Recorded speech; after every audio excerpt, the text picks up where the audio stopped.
Black Fox's The Haar album review. Let's chat about it. Hey friends, what's going on? John here from What's Spinning, here tonight to chat about this latest record from Black Foxes.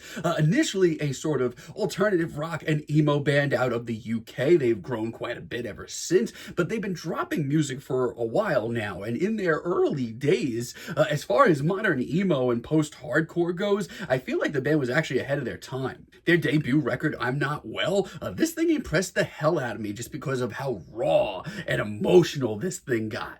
But it also did a great job of blending elements of emo with post-hardcore, indie, and good old-fashioned alternative rock.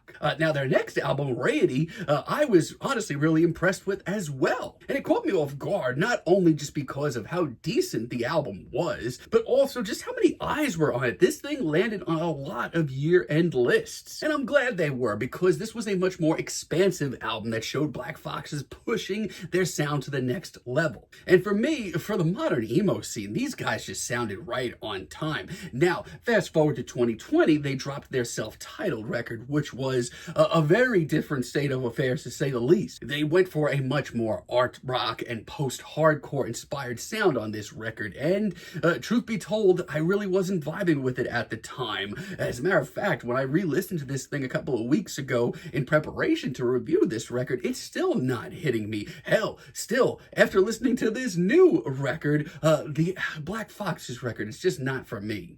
While the artsier direction is cool, the album does drag a lot. And leading up to this new album, I was kind of worried that we were going to get a lot more of the same. The singles sounded very much in that same sort of slowcore, post-hardcore vibe. However, they were a lot better singles this time around. Now, I will say this. I try, at the very least, to go into every review with an open mind. And let me tell you, Black Foxes this time around, they're doing this sound a whole lot better. The album starts off with I Can't Be Left Alone With It, and right off the bat, very pensive opener, over 6 minutes. Let me tell y'all, this is an album that you need to sit with. A lot of these tracks are beefy boys. Very slow, dramatic start with some very somber pianos and Mark Holley's very expressive performance on the vocals. He sounds so hushed, so bruised, and this track as a whole just packs a big emotional gut punch. The tension, oh, it's here, buddy. This thing creeps along super slowly. And on top of all that, there are elements of this track and a lot of this album that are also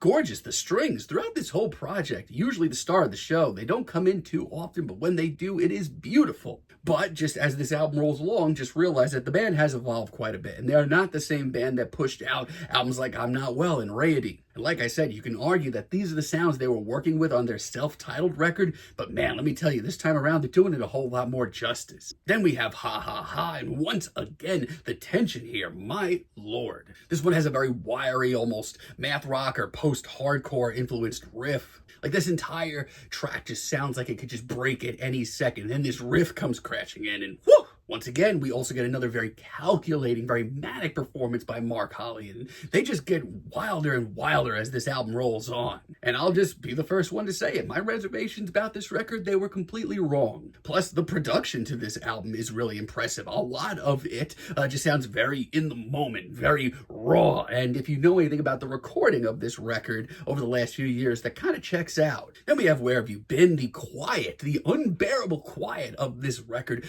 continues to be deafening. It's another very hushed, very bruised performance. It just sounds like it can explode at any second. But I'm not overly craving that. I'm not sitting over here saying, come on, speed up, get to the point already. Just the opposite. I kind of get lost in the very depressive lyrics as well as the very haunted pianos. And when that grimy riff and the thunderous drums eventually pop in, amen, brother. And Carsaig is the track that probably speaks to me the most on this record, easily the single that I enjoyed the most leading up to this album. This is just a sound I love from them, and it is the biggest sound here. You almost get a shoegaze-inspired riff on this track. Mark's performance is absolutely at his most manic, and may be my favorite of his performances here. And the way that this track evolves with the haunting pianos once again and the strummed riff, it is hypnotizing. I mean, every time that crunchy riff rolls around, it's money. Not only that, but with the band incorporating more and more elements of styles to their music, I could see more people appreciating their music going forward. Now, I will say this.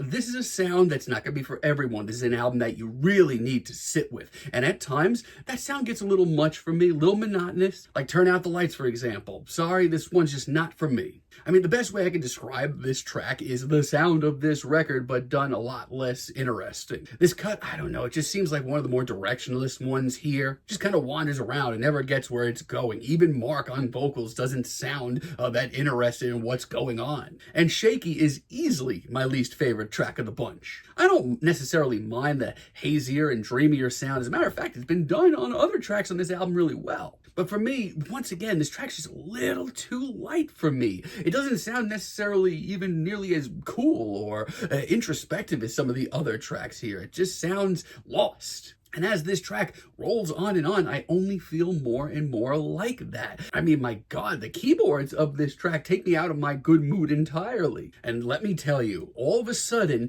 and it hasn't been an issue so far, like I said, there are some long tracks on this album, but all of a sudden, these two tracks just come along and meander and do nothing, and this album drags. It's a slippery slope, and I honestly think it's the worst cut here. Outside of that, though, I am more than happy to put aside my reservations because this album is actually really impressive. Bitcrusher to me sounds like almost like a little bit of a release after all of these slow burners. The piano riff, say what you will, it's got a little bite to it, as do Mark's lyrics on this track. And I do really love the dreamy guitars floating through the background. It's almost bluesy at points, which is weird to say, but it leads to another very emotional track. By the end of this cut, it's just so surreal and hard to place that I'm really impressed. Also, that extended jam that we get about halfway through, classy stuff. Clean Mind, 6 months late in the record, this track is a treat. Probably my favorite deep cut here. This is easily one of the most immediate tracks here with a crushing riff right from the get-go and some of Mark's most explosive vocals. And if I hadn't already said this,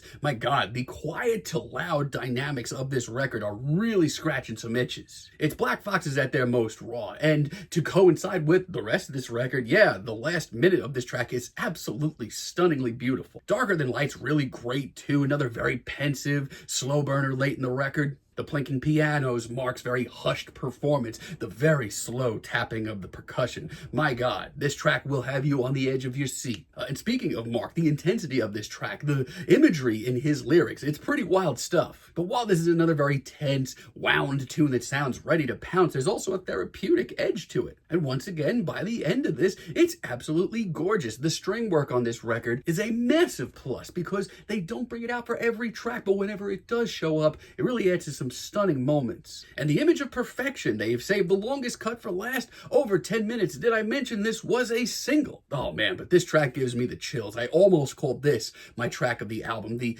very soothing backing vocals, they give me the chills. The slowcore elements of this album also turned way, way, way up on this track. And while I did have some reservations leading up to this as a finale, let me tell you, it's got a sense of finality to it that is staggering. Somehow, this 10-minute plus track is the most desolate and final sounding cut of all of them here. It's a long, depressive journey that's not going to be for everybody, but I find it pretty damn captivating. I mean, yeah, you can argue that this is the sound of their last record, but I'd argue right back that they took that sound that they were working with on the self-titled album and juiced it up and made it sound so much more impactful and charismatic and so much more intense. The production is great, the songwriting is wild, and the loud, soft dynamics of this record are pretty infectious. I'm impressed overall. As a matter of fact, I'm feeling a light 8 on this record, and I'm glad that I am. But let me know what you all think down below. If you liked the video, be sure to give us a like, give us a subscribe, and let me know down below what you would like for me to chat about in the future. And until next time, have a great day, friends.